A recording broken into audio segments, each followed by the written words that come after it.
बिस्मिल्लाहिर्रहमानिर्रहीम। Today is और 17 lectures in the ECG series. आज हम मिसलेनियस टॉपिक्स पर डिस्कशन करेंगे। हमारा लेक्चर के ऑब्जेक्टिव्स जो है वो पेरिकार्डाइटिस पे हम इंशाल्लाह डिस्कशन करेंगे। पेरिकार्डियल इफ्यूजन में क्या ईसीजी के चेंजेस आ रहे होते हैं, पल्मोनरी एम्बोलिज्म्स में क्या चेंजेस आते हैं, पोटेशियम चेंजेस जब हाइपरकलीमिया हाइपोकलीमिया हो जाती है, इस तरह कैल्शियम के चेंजेस, डिजिटलिस टॉक्सिसिटी और कुछ इंपॉर्टेंट सिंड्रोम्स है, ब्रोकाडो सिंड्रोम्स है, लॉन्ग क्यूटी सिंड्रोम्स है। ठीक है, उस पर हम डिस्कशन करेंगे इंशाल्लाह। तो स्टार्ट ले रहे हैं पेरिकार्डाइटिस से। देखिए पेरिकार्डाइटिस क्या है। Pericarditis is the inflammation of the pericardium, जो हार्ट की लाइनिंग है उसकी इन्फ्लेमेशन हो जाए तो उसके जो करेक्टरिस्टिक ईसीजी पे फाइंडिंग्स है, ठीक है, ये इस लेक्चर में जितना भी डिस्कशन है वो मैक्सिमम मराठी की चीज़ें है जो आपने बस याद रखना है। ठीक है, टू डिफ्यूज एसटी एलिवेशन। देखिए बास टाइम एक स्पेसिफिक रीजन में सिर्फ एसटी एलिवेशन हो जाती है जो जो कि स्पेसिफिक आर्टरी को वो करते हैं कि यार ये इस रीजन में इन्फेक्शन हुआ या ये वो। लेकिन अगर आपको डिफ्यूज एसटी एलिवेशन में मिल जाए, ठीक है, और उसमें जो है या कनकेव, मैं भी एक्सप्लेन करता हूँ या किस चीज़ को कहते हैं, या सैडल शेप हो वो एलिवेशंस, ठीक है, तो थिंक अबाउट कि आप पेरिकार्डाइटिस से डील कर रही है। The third point is the PR segment depression. ठीक है, तो आपके साथ अगर डिफ्यूजिस्टी एलिवेशन मिल जाए, कनकेव या सैडल शेप वो एलिवेशन हो और जनरलाइज पीआर डिप्रेशन हो, पीआर ये स्पेसिफिक पेरिकार्डाइटिस में होता है ये पीआर डिप्रेशन, तो ठीक है, तो think about that you are dealing with pericarditis. अभी इसकी ईसीजी के फाइंडिंग्स किस तरह होंगे, ठीक है, तो देखिए this is a normal ECG P wave, ये पीआर इंटरवल, ये एसटी सेगमेंट और ये T wave, P wave T wave. ठीक है, देखिए ये वाला रीजन और ये वाला रीजन, ये दोनों इफेक्ट होते हैं पेरिकार्डाइटिस में। ठीक है, तो देखिए मैं इसको अभी ट्रेस करता हूँ। ये आपका नॉर्मल हो गया पी वेव, ठीक है, तो देखिए पीआर इंटरवल में क्या प्रॉब्लम आएगा, पीआर सॉरी सेगमेंट में, पीआर सेगमेंट जो है इस तरह डिप्रेस्ड होगा और इधर से जो है आपका वेव अब डिपोलराइजेशन स्टार्ट होगा। ठीक है, फिर इसमें क्या प्रॉब्लम आ रहा है एसटी सेगमेंट में, तो ST segment will be elevated. ठीक है, तो देखिए एक पीआर आपका डिप्रेस्ड हो गया, आइडियली तो इधर होना चाहिए था इसको, ये देखिए डिप्रेस चला गया। ठीक है, वन पॉइंट। फिर आपका एसटी सेगमेंट इधर होना चाहिए था आइडियली, और ये टी वेव होना चाहिए था, लेकिन देखिए ये ऊपर गया हुआ है, तो ऊपर गया हुआ एसटी एलिवेशन है, लेकिन एसटी एलिवेशन को आप देखो इसकी कनकेविटी अपवर्ड है। नॉर्मली तो एसटी एलिवेशन इस तरह होती है, ठीक है, लेकिन इसमें देखो इसमें क्या होगा, इसमें इस तरह होगा कि इसका कनकेविटी बन जाएगा, ठीक है, इस तरह, और नाज्ड होगा। तो ये तीन चीजें, डिफ्यूज एसटी एलिवेशन, ये एक पॉइंट हो गया, कनकेव या सैडल शेप, देखिए इसमें ये कनकेविटी आ रही है, ठीक है, ये कनकेविटी आ रही है इसमें, और साथ में पीआर सेगमेंट का डिप्रेशन हो गया। तो ये तीन चीजें जब आपको मिल जाए और जनरलाइज मिल जाए तो इसको हम कहते हैं पेरिकार्डाइटिस। ठीक है, फिर इसका नेक्स्ट कॉन्सेप्ट है जिसको हम कहते हैं पेरिकार्डियल इफ्यूजन। जब आपकी पेरिकार्डियम में फ्लूइड एकमुलेट हो जाए तो उसमें आपके साथ ईसीजी पे क्या चेंजेस आएंगे। तो देखिए जैसा कि फ्लूइड हार्ट के बाहर फ्लूइड पड़े होते हैं तो वो उतने रिलैक्सेशन और कंट्रैक्शन उसी तरीके से नहीं कर सकते, तो क्या होगा आपका लो वोल्टेज पीक्स होंगे आपके साथ ईसीजी पे। पेशेंट टेकिकार्डिक होगा तो टेकिकार्डिया का पैटर्न आपके साथ ईसीजी पे आएगा, और साथ में इलेक्ट्रिक अल्टरनेंस होगा। ये इलेक्ट्रिकल एक्टिविटी है जो मेंटेन नहीं, कभी स्मॉल होगी कभी लार्ज होगी। ठीक है, देखिए मैं आपको तीन पैटर्न्स बना रहा हूँ। नॉर्मल, नॉर्मल में क्या होगा,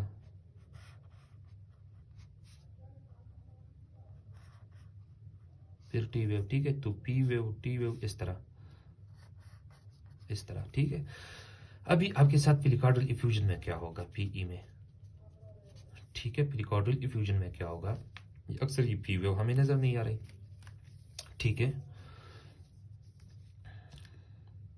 तो ये इस तरह हो जाएगा। ठीक है, फिर ये जो पीक बना हुआ है ये छोटा होगा, ठीक है, फिर ये टी वेव अक्सर वो भी नजर नहीं आता। ठीक है, फिर ये दूसरा, तो इस तरह अक्सर आ जाते हैं। ठीक है,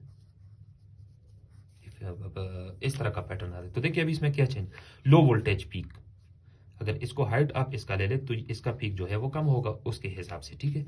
टेकिकार्डिक होगा जब उसका आप रेट फाइंड कर ले। इलेक्ट्रिकल टर्मिनल्स देखिए, ये एक जो है कि वारिस इतना आ गया, दूसरा इतना आ गया, तीसरा छोटा आ गया, तो इस तरह की अल्टरनेशन आ रही है इलेक्ट्रिकल करंट्स में। तो ये फेरिकिड एफ्यूजन्स के साथ अगर आप इसका सेंटिस इसका रिमूव कर ले फ्लूइड को, फेरिकिड एफ्यूजन को ड्रेन कर दे तो थ्रू अ डिस्पोजेबल साइरेंज या जो भी है, तो क्या अपीयरेंस स्टार्ट हो जाएगी। देखिए ये इतना अगर पीक था तो अभी इतना हो जाएगा, पीक इंक्रीज कर गया, टी वेव का अपीयरेंस भी स्टार्ट होगी, ठीक है। दोबारा जो है इस तरह टी वेव की अपीयरेंस भी स्टार्ट है। तो देखिए ग्रेजुअली इसका पीक जो है दोबारा इंक्रीज कर रहा है, नॉर्मल की तरफ जा रहे हैं और टी वेव वो वेव्स भी अपीयरेंस स्टार्ट हो जाते हैं। तो ये फेरिकिड डिफ्यूजन के ईसीजी में आपको इस तरह के लो वोल्टेज पीक्स मिलेंगे, ठीक है। जो नेक्स्ट टॉपिक है हमारा that is the pericardial sorry pulmonary embolism, ठीक है। देखिए एम्बोलिज्म किस चीज को कहते हैं। एम्बोलिज्म नॉर्मली ये आपका हार्ट है, रफली मैं बना रहा हूं, ठीक है। तो इससे ये क्या निकला हुआ है, पल्मोनरी आर्टरी, ठीक है। तो जब भी आपकी पल्मोनरी आर्टरी में कहीं भी ब्लॉकेज हो रही है तो उसको हम कहते हैं pulmonary embolism and it will cause pressure in the right ventricle, ठीक है। राइट वेंट्रिकल में ये प्रेशर काज करेगा, ठीक है। तो पल्मोनरी एम्बोलिज्म में जो स्पेसिफिक इसको पैटर्न है उसको क्या कहते हैं, वो ये रट्टा लगा लो, S1 QT T3। देखिए टी मैंने इन्वर्टेड बनाया, तो इसका मतलब ये है कि आपको लीड 3 में आपको इन्वर्टेड टी मिल जाएगा, S1 पैटर्न मिल जाएगा लीड 1 में, Q3 पैटर्न मिल जाएगा लीड 3 में, और साथ में टी वेव इन्वर्जन होगा, ठीक है। ये एक्चुअली कॉर पल्मोनर का वो है, कॉर पल्मोनर जो है उसमें भी इस तरह का फीचर होता है, ठीक है। क्योंकि जब आगे से ऑब्स्ट्रक्शन है तो राइट वेंट्रिकल पे प्रेशर ज्यादा हो जाता है, तो जब राइट वेंट्रिकल पे प्रेशर ज्यादा हो जाता है तो उसकी वजह से ये पैटर्न में चेंजेस आ जाते हैं, ठीक है। इसके साथ जो है टी वेव इन्वर्जन्स होंगे फ्रॉम V1 टू V4, ये भी याद रखो, इंपॉर्टेंट डायग्नोस्टिक साइन है, ठीक है। ये इंपॉर्टेंट साइन है पल्मोनरी एम्बोलिज्म। और बास टाइम आपके साथ ट्रांजिएंट राइट बंडल ब्रांच भी हो सकता है, ब्लॉक भी हो सकता है। उसकी वजह ये है कि ये आपका मिसाल के तौर पे वेंट्रिकल है, तो जब यह फ्लूइड ज्यादा कमुलेट होगा तो it will cause pressure on this septum, तो सेप्टम में सब एंडोकार्डियल आपका राइट बंडल ब्रांच गया हुआ है, ठीक है। तो उसकी वजह से ट्रांजिएंट आपका राइट बंडल ब्रांच का ब्लॉक हो सकता है। तो अभी अब ईसीजी को जब आप देखेंगे तो ईसीजी में आपको लीड 1 में क्या फाइंडिंग्स मिलेंगे ईसीजी पे, ठीक है। ईसीजी की फाइंडिंग्स में लीड 1 में आपके साथ इस तरह का सेगमेंट होगा, एस सेगमेंट, ठीक है। फिर लीड 3 में क्या मिलेंगे आपको, तो इसमें एक तो ये की वेव वाला पैटर्न मिल जाएगा इस तरह, और फिर साथ में जब टी वेव होंगे तो टी वेव इन्वर्स होंगे इस तरह, ठीक है। तो एक ये की वेव ज्यादा आ गई और साथ में ये टी वेव का इन्वर्जन हो गया, तो लीड 3 में आपके साथ Q3 एंड T3 का अंतर हो, ये कॉर पल्मोनर को शो करता है या पल्मोनरी एम्बोलिज्म को शो करता है। तो S in the one lead, Q and T wave inversion in the third lead, S1 Q3 inverted T3, ये पल्मोनरी एम्बोलिज्म के साइन को शो करता है। V1 से V4 के दरमियान इन्वर्टेड टी वेव्स होंगे, ठीक है। और ट्रांजिएंट राइट बंडल ब्रांच का अपीयरेंस भी दे सकता है। तो राइट बंडल ब्रांच में क्या होता है कि V1 में आपका, जिस तरह मैंने आपको पहले कहा था कि मैरो का फॉर्मूला याद कर ले, तो R का मतलब है राइट बंडल ब्रांच ब्लॉक, ठीक है। V1 में आपके साथ M पैटर्न मिल जाएगा, ठीक है, जो RSR का पैटर्न हमने एक्सप्लेन किया हुआ था इस तरह, ठीक है। और साथ में इसमें W पैटर्न, ठीक है, इस तरह का पैटर्न मिल जाएगा आपको V6 में, ठीक है। तो ये पल्मोनरी एम्बोलिज्म में जब भी आपको कोई ईसीजी दे दी और पल्मोनरी एम्बोलिज्म की हिस्ट्री हो, सेवियर ऑनसेट डिस्पनिया हो, सडन डिस्पनिया हो, आप ईसीजी का पैटर्न कर ले और आपको S1 QT इन्वर्टेड T3 या T wave inversion V1 to V4 या ट्रांजिएंट राइट बंडल ब्रांच का पैटर्न मिल जाए, तो think about it, you are dealing with pulmonary embolism. अच्छा, इसके बाद हम डिस्कस करना चाह रही है वो इलेक्ट्रोलाइट एबनॉर्मलिटीज को। सो इलेक्ट्रोलाइट एबनॉर्मलिटीज में आपके पास क्या है, पोटेशियम की एबनॉर्मलिटीज है, ठीक है। तो पोटेशियम की एबनॉर्मलिटीज में एक जो है हाइपरकलीमिया है और एक जो है हाइपोकलीमिया है। तो बाय कंपैरिजन में दोनों को करता हूं, ठीक है। तो हाइपरकलीमिया में क्या आपके पास फाइंडिंग होंगे, टी वेव पीक कर जाएंगे, ठीक है। इसको टेंटेड टी वेव भी कहते हैं या पीक टी वेव भी कहते हैं, ठीक है। फिर आपके पास फी वेव जो है वो प्लेट हो जाएंगे नेक्स्ट फेज में, लेस प्रोमिनेंट हो जाएंगे। फिर वाइड QRS आपको मिल जाएगा, ठीक है। ये इसके हाइपरकलीमिक के पॉइंटिंग्स। हाइपोकलीमिया में आपको क्या मिलेंगे? हाइपोकलीमिया जो आपको मिलेंगे वो टी वेव आपको फ्लैट मिलेगा और साथ में आपका प्रोमिनेंट यू वेव मिल जाएगा। टी वेव के बाद अगर कोई भी positive deflection before P wave और टी वेव के बाद इसके दरम्यान अगर कोई पॉजिटिव डिफ्लेक्शन आ जाए तो उसको हम यू वेव कहते हैं, ठीक है। और ये डिलेड डिपोलराइजेशन को शो करता है, ठीक है आप सब। तो अच्छा, अभी इसको याद कैसे करेंगे? देखिए नॉर्मली जो है आपका ये ईसीजी का पैटर्न है, ठीक है। ये आपका टी वेव है। तो इसको याद करने का एक ये रफ हमने फार्मूला बनाया हुआ है, ये इस तरह है कि आप जाके इसके अंदर पोटाशियम को एंटर कर ले, ठीक है। तो जितना आप इसके अंदर पोटाशियम को ज्यादा एंटर करते हैं तो ये ऊपर जाएगा, ठीक है, इतना ज्यादा आ जाएगा, ठीक है। तो बुक में जो नमूने किसके लिए लिखा था कि आप इसको इस तरह कंसिडर कर लो कि ये एक टेंट है और टेंट के नीचे जितना पोटाशियम जाता है तो ये टेंट ऊपर जाता है, ठीक है। इसको टेंटेड टी वेव हम कहते हैं, ठीक है। फिर इसको इस तरह कंसिडर कर लो इधर इस साइड पे कि ये एक टी वेव है, इससे हम पोटेशियम को बाहर निकाल रहे हैं। तो जब पोटेशियम कम हो जाते हैं तो ये फ्लैट हो जाता है। तो हाइपोकलीमिया में आपका फ्लैट वेव आपके साथ टी वेव मिल जाएगा और हाइपरकलीमिया आपके साथ एलिवेटेड टी वेव मिल जाएगा। मैं आपको अभी टिपिकल पैटर्न बना रहा हूँ हाइपरकलीमिया की, कि हाइपरकलीमिया का कैसे पैटर्न आपको मिलेगा। देखिए अक्सर ये होता है कि सबसे पहले आपके फाइंडिंग्स जो मिलते हैं वो सिर्फ ये मिल जाती है आपको टी वेव।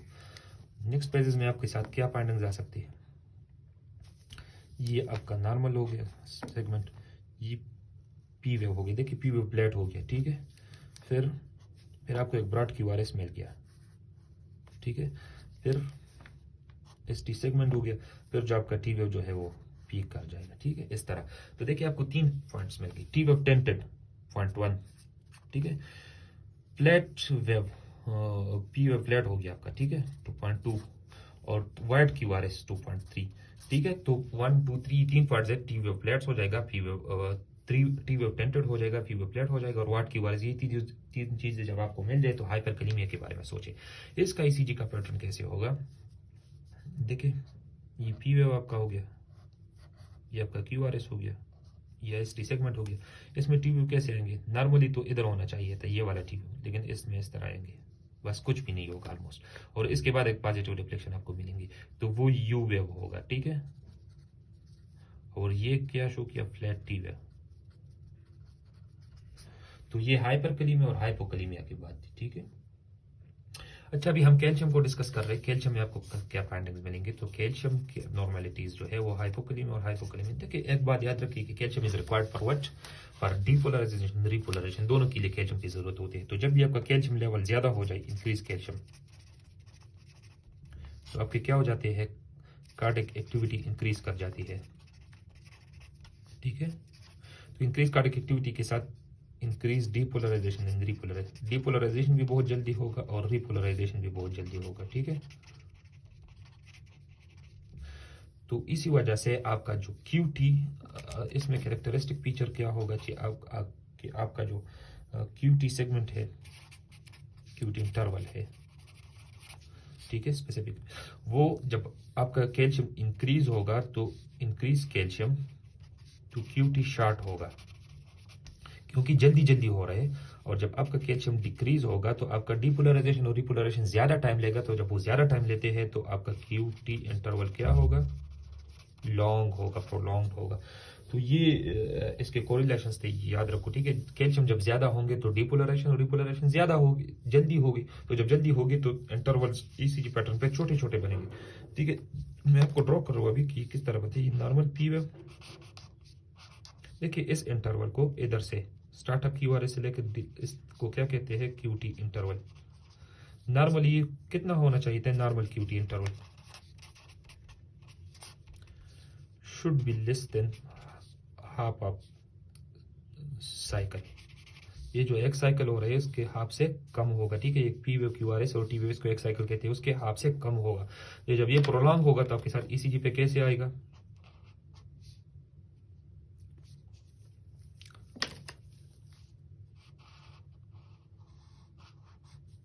तो देखिए कितना ज्यादा हो गया, लॉन्ग क्यूटी, ये आपका सारा वो है साइकिल का लेंथ है, तो इसमें तो मैक्सिमम 75% कवर किया हुआ है क्यूटी ने, ठीक है। तो ये लॉन्ग क्यूटी है, तो लॉन्ग क्यूटी हाइपोकैल्सीमिया में होगा, हाइपरकैल्सीमिया में ये शॉर्ट होगा बिल्कुल, ठीक है।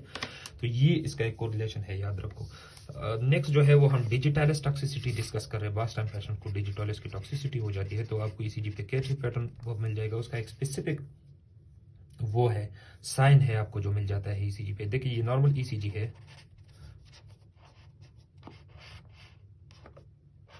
ठीक है। ये एसटी सेगमेंट को देखो, अभी डिजिटल टॉक्सिसिटी में कैसे से एसटी सेगमेंट होगा,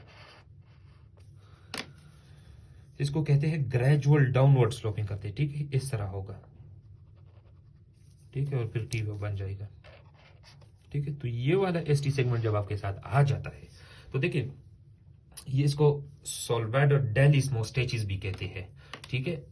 बन जाता है उसके मोस्टेचिस इस तरह हुआ करती थी, ठीक है। ये एक साइड की, ठीक है, ये दूसरी साइड की भी इस तरह, ठीक है। तो जब एक साइड के आप कंसिडर करें तो ये इस टी सेगमेंट की तरह टिपिकली नजर आते, तो इसको इसी वजह से क्या कहते थे, सोल्वेडर्स डेलिस माउस्टेचिस, या इसको और नाम जो कहते हैं वो स्कूप्ड या हॉकी स्टिक अपीयरेंस, ठीक है। तो जब ये तीन चीजें आ जाए, सिंपल इसका मतलब है कि इस तरह का पैटर्न एसटी सेगमेंट का आ जाए, ठीक है। तो इसको हम क्या कहते हैं, ये स्पेसिफिकली डिजिटल टॉक्सिसिटी में होते हैं, ये जो मैंने ड्रॉ की है ये इस तरह का पैटर्न आ जाए, ठीक है। तो ये डिजिटल टॉक्सिसिटी का स्पेसिफिक फीचर्स है, ठीक है।